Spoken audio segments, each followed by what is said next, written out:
Nakalobat na po itong telepono ko, pero nakita ko naman po may ilang percent pa naman enough to make a vlog. A very important vlog.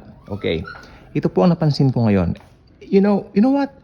Kung magiging honest po kayo, napapadaan kayo sa walls ng ibang mga friends nyo sa FB na ganito nakalagay. Pag may mga namamatay silang kamag-anak, tapos nagdidiwa ng kaarawan, no? Happy birthday in heaven. Wow. I mean, nung una parang okay. Pero nung lagi ko na itong nakikita, dahil, you know what? Paano ko po ba ito sasabihin na hindi ninyo ako mapagkakamalan judgmental? Ayoko ng judgmental. May baterya pa ba to? Okay, kaya pa. Hindi po ako judgmental. Pero, naging common na lang po kasi. At yung ibang tao po dito, ito po yung gusto ko sabihin kanina. Kasi baka mapagkamalan akong judgmental. Hindi po. Meron po kaming pinagpapahayagan dati ng Ebanghelyo ng Panginoong Jesucristo na walang interest sa Ebanghelyo. And then 2 months ago, he passed away. Manginginom, malaki ang tiyan, namatay. Actually, balitado siya na, kaya namatay siya dahil doon. Palamura and all that. Pero yun, mga bunga lang yan. Mga bunga lang yon ng kanyang hindi pagtanggap kay Jesus. I'm not judging that person. In fact, mahal namin ito. Ilang beses naming tinatry to share the good news of the Lord Jesus Christ. Talagang wala raw siyang panahon sa ganyan. Pagkakakitaan nga raw ba yung mga ganyan? Yung mga tipong ganun ba? And then namatay po siya. And then itong misis niya, syempre, sa pagiging pangungulila and all that, Happy birthday in heaven, my love. Doon na ako parang sandali. I really need to make a vlog regarding this. Yung nasa picture pong yan, ayan po ang pinaka-perfect picture. Actually, maski hindi na po ako magsalita, tignan nyo lang po yung picture na yan. You get the big picture. I mean, the real meaning of that picture. Kasi, tignan po ninyo, happy birthday in heaven. Common na lang ba yan? Common na lang po ba yan? Ganun na lang po ba yan? Parang, pag ganyan kasi ng ganyan, parang winawalang kabuluhan nila yung importance ng pagtanggap kay Lord Jesus as Lord and Savior. Ito ang gusto ko pong sabihin. Ito pong vlog na ito, ginawa, nandito para sabihin ng katotohanan. Ang isang taong wala kay Jesucristo, popular man yan, bata man yan, or should I say teenager man yan, na sikat and all that, pag wala yan kay Jesucristo, may mga legacy man siyang naiwan dito, pupunta siya ng impyerno. Yes, maaring ipagpagawa siya ng mausoleo, maaring ipagpagawa siya ng magandang libingan, may mga lobo ang libing niya na puti na nagliliparan, naka-attend po ko ng ganyang libing. Tapos, kabi-kabila ang pa-interview ng mga mahal sa buhay, di ba? Na yung mga legacy niya, yung mga nagawa niya, you know what? Ito po ay kanilang binabanggit ng paulit-ulit, at especially pag dumarating yung tinatawag na anibersaryo ng kamatayan o death anniversary. Pero, kung talagang hindi niya tinanggap si Jesus, nasa impyerno po yung pinagdidiwang nila. Yung life na sineselebrate nila, nasa impyerno. Okay, this vlog ako, totoo lang po tayo. Ano po ba dapat nakalagay? Happy birthday in heaven or happy birthday in hell? Kayo na po ang bahalang humusga. Ito po ay hindi po panghusga. Ito po ay para makita natin yung importansya ng pagtanggap sa Panginoong Hesukristo bilang Lord and Savior.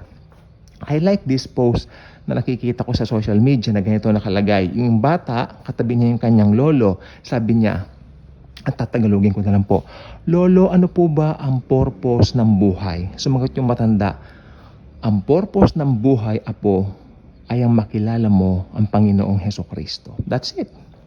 Perfect. The purpose of life is to know the Lord Jesus Christ. And I love that. Ang problema dito sa mga happy birthday in heaven, kabi-kabila na yung mga post, no? Nasa heaven ka na gano'n. Oh, told you na nasa heaven siya kung hindi siya tumanggap sa Panginoon. Diba? Kung alam mong obviously. Pero yung mga kapatid natin sa Panginoon na alam natin, kasama natin, na tumanggap kay Jesus, of course, nasa heaven sila. Ito nga lang po yung mga buhay na hindi sineselebrate kasi karamihan po ng Kristiyano, karamihan po ay hindi naman po mga famous, di ba? Karamihan naman sa atin ay medyo ang buhay ay swak-swak lang dito. Pero okay lang po yun. Kung sa Panginoong Jesucristo naman po, bida tayo. Doon na lang po tayo. Di ba? Pero itong mga, wow, wag tayong papadala sa mundo. No? Ang mundo ganyan. Happy birthday in heaven. Really? Who told you they're in heaven? Sino nagsabi sa inyo? Tinanggap ba nila si Jesus? Pag tinanggap nila si Jesus at sigurado kayo doon, well, nasa heaven siya. But if you are not sure that they received the Lord Jesus Christ, I don't think so. Happy birthday in Hades. Kasi wala pa naman po yung tinatawag natin na eternal fire. Yung torment, yung place of torment na Gehenna, wala pa naman po yun. Ang buena mano po doon ay ang Antichrist at ang false prophet. May baterya pa ba to? O parang pahina na po kasi yung battery ko. Okay.